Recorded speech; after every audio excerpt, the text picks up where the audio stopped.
नमस्कार, आपका हार्दिक स्वागत और अभिनंदन है। आज के इस वीडियो में हम बात करने वाले हैं कि प्रेम विवाह का मुहूर्त किस प्रकार से निकाला जाता है। जब हम पंचांग देखते हैं या कैलेंडर देखते हैं तो उसमें ब्रह्म विवाह इत्यादि के मुहूर्त दिए हुए होते हैं, किंतु उसमें गंधर्व विवाह अर्थात प्रेम विवाह का मुहूर्त बिल्कुल नहीं दिया रहता है। क्या इसका कोई विशेष मुहूर्त होता है जिसपे प्रेम विवाह किया जा सके, अथवा यह एक सामान्य मुहूर्त होता है जिसमें केवल पंचांग शुद्धि देख करके ही किया जा सके, या ये सार्वकालिक विवाह होता है अर्थात कभी भी किया जा सके। तो शास्त्रों में इसकी क्या व्यवस्था बताई गई है प्रेम विवाह मुहूर्त के विषय में, अथवा हमारे जो पंचांगों में विवाह के मुहूर्त दिए होते हैं तो क्या उसमें ही प्रेम विवाह किया जा सकता है। इन सभी के विषयों में आज हम शास्त्रीय रूप से चर्चा करने वाले हैं कि प्रेम विवाह का मुहूर्त किस प्रकार से निकालें। वीडियो बहुत ही अच्छा है और आपसे मैं निवेदन करूंगा कि आप यह वीडियो जरूर देखें। और ये बहुत ही सरल सा विषय है, कोई भी व्यक्ति जो प्रेम विवाह करना चाहता है अथवा जो भी कोई ज्योतिष शास्त्र का ज्ञान रखता है तो वह भी इस वीडियो को देख करके प्रेम विवाह का मुहूर्त आसानी से निकाल सकता है। तो आइए शुरू करते हैं। जैसा कि हम जानते हैं कि हमारे शास्त्रों में कुल 8 प्रकार के विवाह का उल्लेख प्राप्त होता है। ब्रह्म विवाह, दैव विवाह, प्राजापत्य विवाह, आर्ष विवाह, गांधर्व विवाह, पैशाच विवाह, राक्षस विवाह और आसुर विवाह।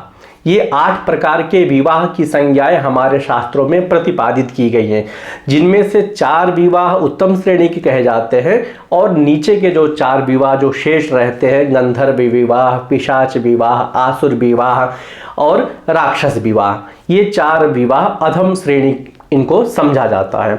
तो हमारे जो पंचांगों में विवाह से संबंधित जो मुहूर्त दिए रहते हैं उनको केवल ब्रह्म विवाह इत्यादि 4 विवाहों के लिए ही मान्यता दी हुई रहती है। लेकिन गांधर्व विवाह करने के लिए जो ब्रह्म विवाह इत्यादि का जो मुहूर्त पंचांगों में दिया रहता है उनमें भी किया जा सकता है, किंतु गंधर्व विवाह के लिए एक विशिष्ट मुहूर्त की आवश्यकता होती है जिसे त्रिपदी चक्र से हम बोधित करते हैं। शास्त्रों में इसे त्रिपदी चक्र कहा गया है, जो ब्रह्मा, विष्णु और महेश के रूप में परिभाषित होता है। और केवल इसी चक्र की शुद्धि हो जाने मात्र से हम प्रेम विवाह कर सकते हैं। जैसे कि जो हम सामान्य ब्रह्म विवाह करते हैं तो ब्रह्म विवाह में वर्ष की शुद्धि, गुरु की शुद्धि, सूर्य की शुद्धि, चंद्र की शुद्धि, उसके बाद मास की शुद्धि, पक्ष की शुद्धि, तिथियों की शुद्धि, नक्षत्रों की शुद्धि, बहुत सारी शुद्धि उसमें लगाने के पश्चात ही कुछ विवाह के स्पेशल मुहूर्त प्राप्त हो पाते हैं। किंतु आचार्यों ने ऐसा कहा है कि जो गंधर्व आदि जो 4 विवाह होते हैं वो 4 विवाह किसी भी समय किए जा सकते हैं। इनको सार्वकालिक विवाह के रूप में संज्ञा दी गई है। अर्थात ये जो गंधर्व विवाह होते हैं, जो प्रेम विवाह होते हैं, प्रेम विवाह कहने का मतलब यह है कि शास्त्रों में ऐसी संज्ञा दी गई है कि गांधर्वः समयान मिथा, अर्थात परस्पर प्रेम वशीभूत आकर्षण होने के कारण उसको विवाह में परिणित किया जाए तो वही हमारा होता है प्रेम विवाह। अब उसके लिए विशेष मुहूर्त की आवश्यकता होती है। आचार्यों ने यहाँ तक ही निर्देश दे दिया कि यदि आप प्रेम विवाह करना चाहते हैं तो उसमें न आपको वर्ष की शुद्धि देखनी पड़ती है, न मास की शुद्धि देखनी पड़ती है, न पक्ष की शुद्धि देखनी पड़ती है, न किसी विशेष वार की आवश्यकता होती है, न किसी विशेष नक्षत्रों की आवश्यकता होती है, न कोई विशेष लग्न इत्यादि की आवश्यकता होती है। गुरु शुक्र यदि अस्त हो तो भी प्रेम विवाह किया जा सकता है, केवल यह त्रिपदी चक्र शुद्धि होनी चाहिए। तो यह त्रिपदी चक्र की शुद्धि हम कैसे निकालेंगे, तो इसके विषय में रामदैवज्ञ ने जो मुहूर्त चिंतामणि नामक ग्रंथ बनाया है उस ग्रंथ के विवाह प्रकरण के 95 संख्यक श्लोक में गंधर्व आदि 4 विवाहों का वह मुहूर्त विभाजित करते हैं। तो कैसे करते हैं, वो कहते हैं कि गांधर्वादि विवाहेरकाद वेद नेत्र गुणेन्द्रवः कुयुगांगाग्नि भूरामा स्त्रीपद्याम शुभा शुभा। जो हमारा त्रिपदी चक्र होता है उसमें सूर्य के नक्षत्र से कुछ नक्षत्र अशुभ होते हैं, कुछ नक्षत्र शुभ होते हैं, फिर कुछ नक्षत्र अशुभ होते हैं। ये जो आप चक्र देख रहे हैं, इन चक्र के माध्यम से शुरुआत के कुछ नक्षत्र अशुभ, फिर शुभ, फिर अशुभ, फिर शुभ, ये क्रम चलता रहता है। इसमें सूर्य की नक्षत्र और चंद्रमा के नक्षत्र की शुद्धि बहुत ही आवश्यक होती है और उसी को हम कहते हैं त्रिपदी चक्र की शुद्धि। एक उदाहरण के रूप में भी इसको हम परिभाषित करेंगे। आप यह वीडियो देख करके स्वयं ही विवाह का मुहूर्त, प्रेम विवाह का मुहूर्त निकालने में समर्थ हो सकेंगे। बहुत ही सरल यह पद्धति है। वीडियो आपको यह अच्छा लगे तो आप इसको लाइक जरूर कीजिएगा और हमारे चैनल को सब्सक्राइब भी जरूर कीजिएगा और इस वीडियो को शेयर जरूर कीजिएगा, क्योंकि इस चैनल पर आपको जो शास्त्रीय बातें मिलेंगी वो अन्य चैनल पर कहीं भी नहीं प्राप्त होंगी। तो अब ये त्रिपदी चक्र का हम ज्ञान कैसे करें? तो आचार्य ने कहा कि सूर्य जिस नक्षत्र पर है, आपको जब भी विवाह करना है तो उस विवाह के समय सूर्य जिस नक्षत्र पर होता है उस नक्षत्र से चंद्रमा के नक्षत्र तक आप गणना कर लीजिए। यदि उसमें गणना करने पर 4 नक्षत्र प्राप्त हो तो वह अशुभ समझा जाता है।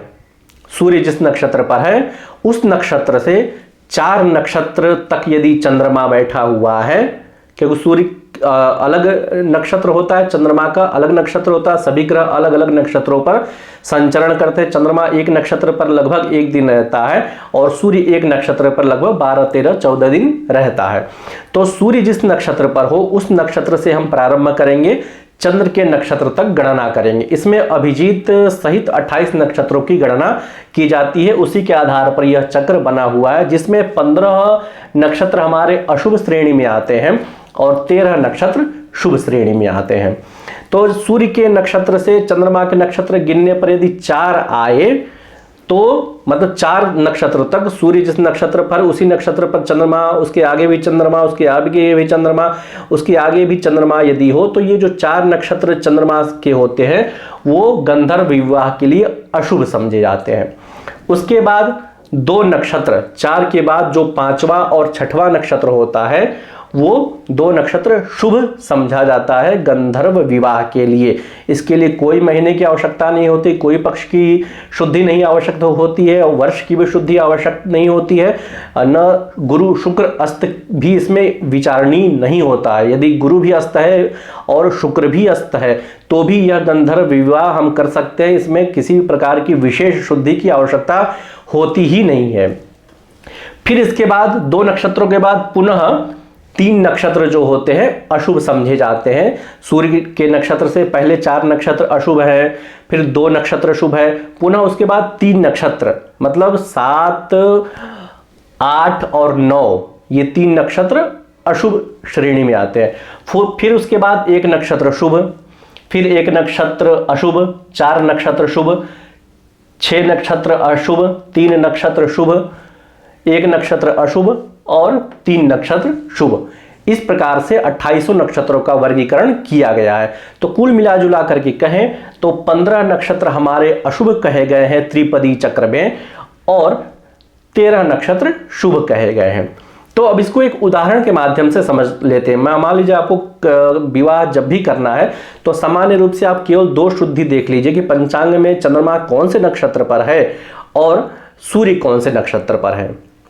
सूर्य जिस नक्षत्र पर है उसी नक्षत्र से हमें गणना आगे प्रारंभ करनी है। हमने यहाँ पर उदाहरण के लिए सूर्य को अश्विनी नक्षत्र में कल्पित किया है। सूर्य भरणी में भी हो सकता है, कृतिका में भी हो सकता है। तो जिस नक्षत्र में सूर्य होगा उसी नक्षत्र से हमें 4 नक्षत्र आगे बढ़ना है, 2 नक्षत्र आगे बढ़ना है, 1 नक्षत्र आगे बढ़ना है। इसी क्रम से हमें आगे बढ़ना है जो ये चक्र दिया हुआ है। सूर्य के नक्षत्र से ही हमें गणना करनी है इस त्रिपदी चक्र में। तो हमने उदाहरण के लिए ऐसा मान लिया कि सूर्य जो है हमारा अश्विनी नक्षत्र पर है। अब हम देखेंगे यदि सूर्य हमारा अश्विनी नक्षत्र पर है तो उसकी आगे के 4 नक्षत्र तो अश्विनी, भरणी, कृतिका, रोहिणी ये 4 नक्षत्र हुआ।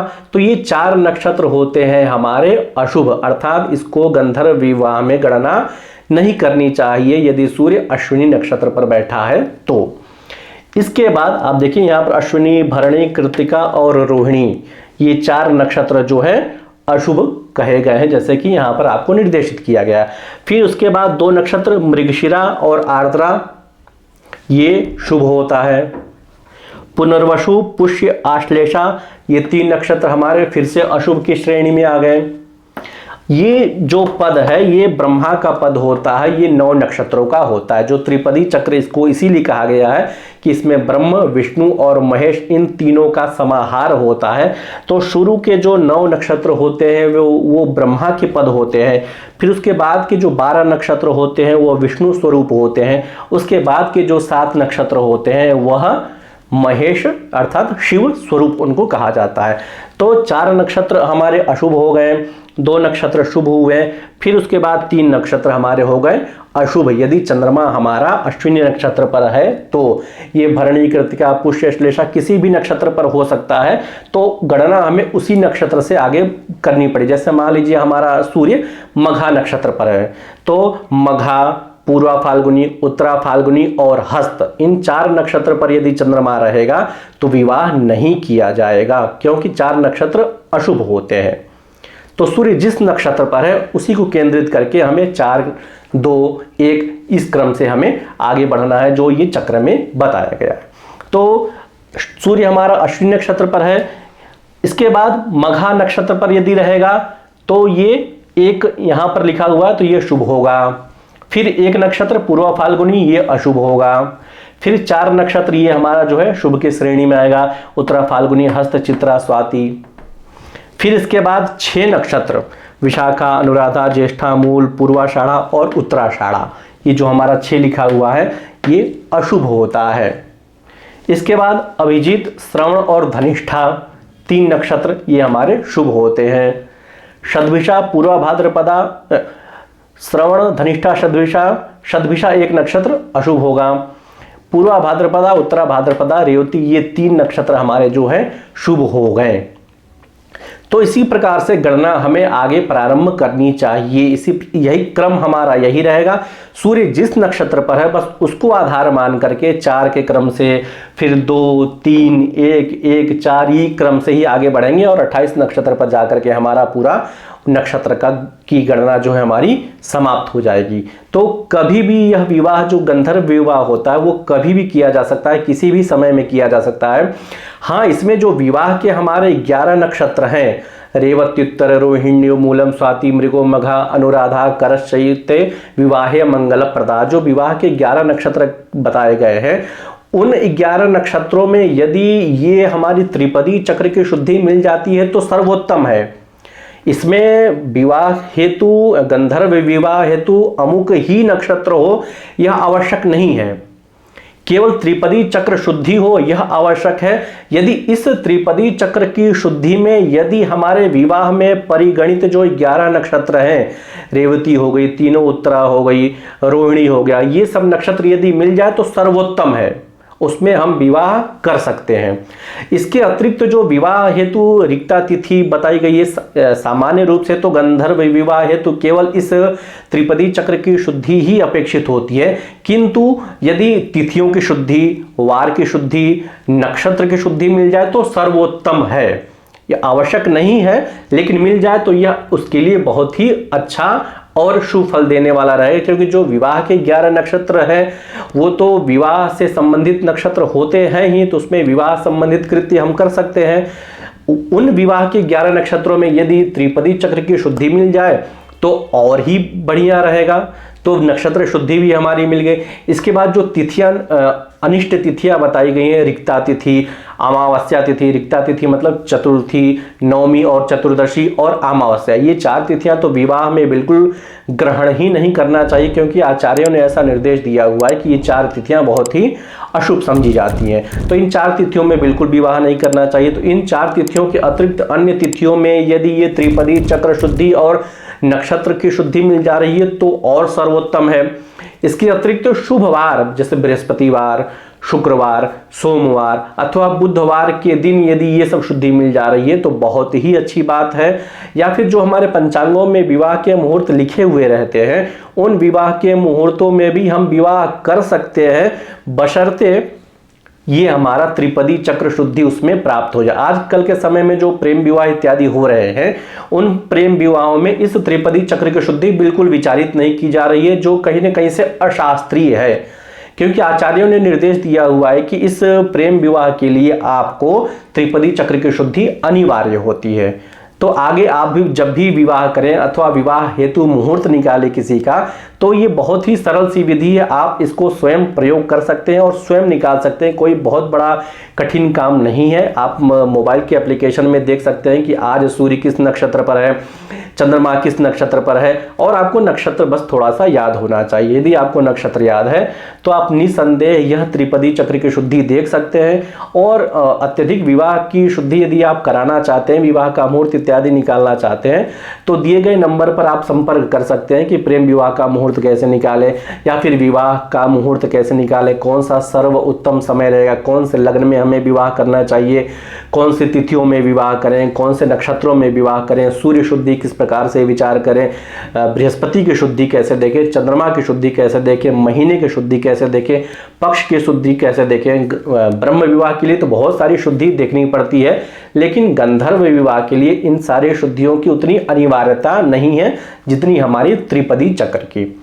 तो आपको ये वीडियो कैसा लगा, आप अपने विचार कमेंट बॉक्स में जरूर सूचित कीजिएगा और हमारे चैनल को सब्सक्राइब करना न भूलिएगा।